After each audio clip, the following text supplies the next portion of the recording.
What's the first one? Well, there's nothing hotter than elections right now. COVID not talk to me. Election time, that's all the people know right now. And the EOJ is warning employers against restricting time off to vote. All right, the EOJ says it has come to its attention that several employees have indicated to staff that they will not be allowed the time off on election day or will only be allowed 2 hours, and this is a breach of the law, my people. Employees who intend to vote in the general election are entitled to 3 hours time off from work to vote. This is an addition to the usual lunch hour. All right. The law, however, does not apply to persons who commence work at 10 a.m. or later or end work before 2 p.m. And we do know that the polling stations are open at 7 a.m. across the country. So employers, don't be that employer. Just don't be that employer. Send the people them to vote. Next one says the elderly voters warned to avoid morning rush, but some people think that they should vote in the morning. So they're saying Director of Elections, Mr. Brown, sounded a note of caution.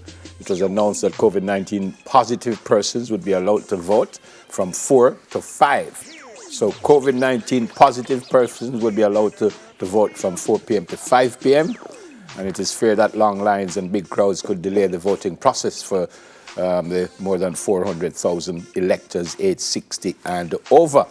Elderly persons with underlying illnesses such as diabetes, hypertension are at higher risk of life-threatening complications from COVID-19. So I think they were the election folks are suggesting that because the morning is kind of heavy, they're suggesting that the elderly probably should come about 11 or 12 o'clock. But I was looking I'm at sure the front they have page special lines for the elderly. Yeah, well, I'm not certain they do, but if you read Professor Carolyn Cooper's on the front page of Lena today, she's suggesting that they go early, which I agree. And have special lines provided for them. And just get them out of the way. I did hear yesterday, I can't tell you who I heard it from. I heard from, it was an official body, but I can't remember who it was, that said that they will look after the elderly and provide for them in the election line. When we talk about... But I agree with Professor Cooper, though, that she's suggesting that. So the polls open at 7, let them do 7 to 8. You know, and then you have special lines for them for those who can't make it between during 7 and 8. But get them out of the way between 7 and 8 and send them back home. I agree with that. Well, one thing I have faith in with the EOJ is that I am sure there will be no elderly person at any polling station waiting to vote tomorrow. Yeah. I believe 100% wholeheartedly that once you turn up as an elderly person, that the EOJ speak to the workers and let them know you're here and you're elderly and your age, and I'm sure you'll be moved to the front of the line because we're good and decent folk like that. It was interesting, you know, because when did the electoral voters and security vote? 2 days ago. 2 days ago. Yeah. That's interesting. I was reading that it's only 25% of the army voted and something like 42% of the police officers. Well, put it this way, it was a 56% turnout for special services, or collectively. Overall, yeah. Overall. But the police officers, of 11,500, well, 4,000 something. It was just under 5,000 who voted, and I'm repeating myself, but only 25% of the army. I said this the last election that overall I think we had 47%, and I think that's an indictment. We had 40% where?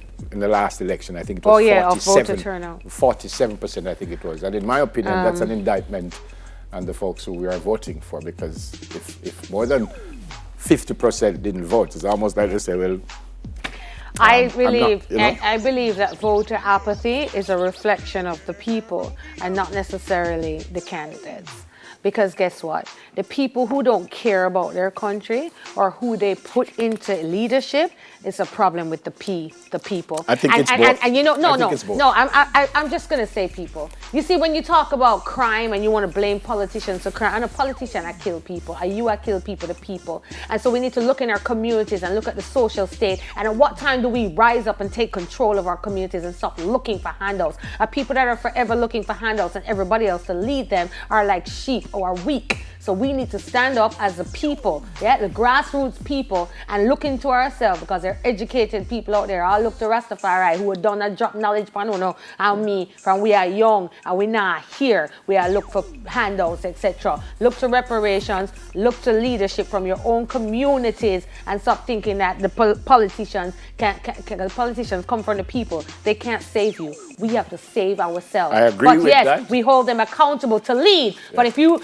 gonna ask them to lead, then you gotta play your part, and participate. Julian Robinson, PMP General Secretary, I have just learned, tested positive for the virus. I like what he said to the Gleaner in an article, that he was pleased that his constitutional right to vote would not be breached. So people who are who have the virus or the disease are able to go out and vote.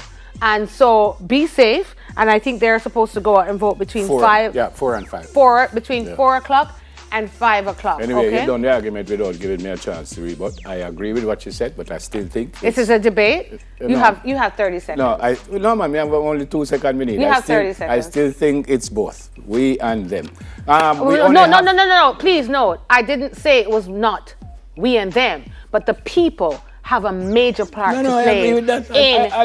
I don't say I agree with you. Development. I don't say I agree with you, but I still think. But the people believe, many of the people believe that they don't have a part to play. All right, we're running out of time. Okay, this is, okay. Dr. Phillips. As usual, you just don't get it. PM for not tightening restrictions for emancipators. We saw this before. The leader of the opposition says the government must immediately take steps to equip the public health sector to deal with the increase in number of COVID-19 cases.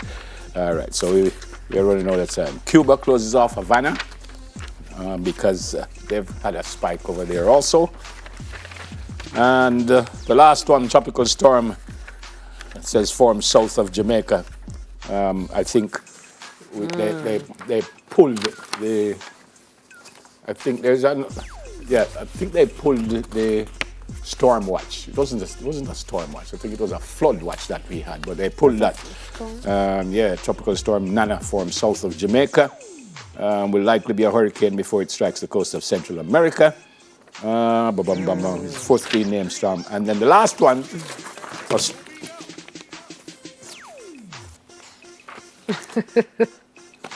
Last one says the Australian TV host at China's state broadcast has been detained in Beijing as tensions between the two countries rise. So apparently the Australian government received formal notification of Cheng Li's detention. That was on August 14. She was being held at a detention facility. She is being held. Not certain the reason for this. Without charge. Yeah. And could be held for a month.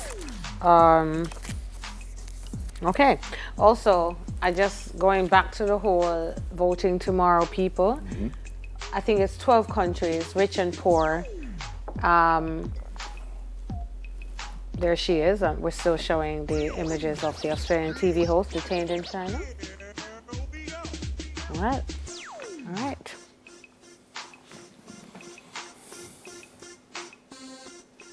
So, you said 12 countries. I was saying 12 countries, rich and poor, have already gone to the polls during the COVID-19 pandemic.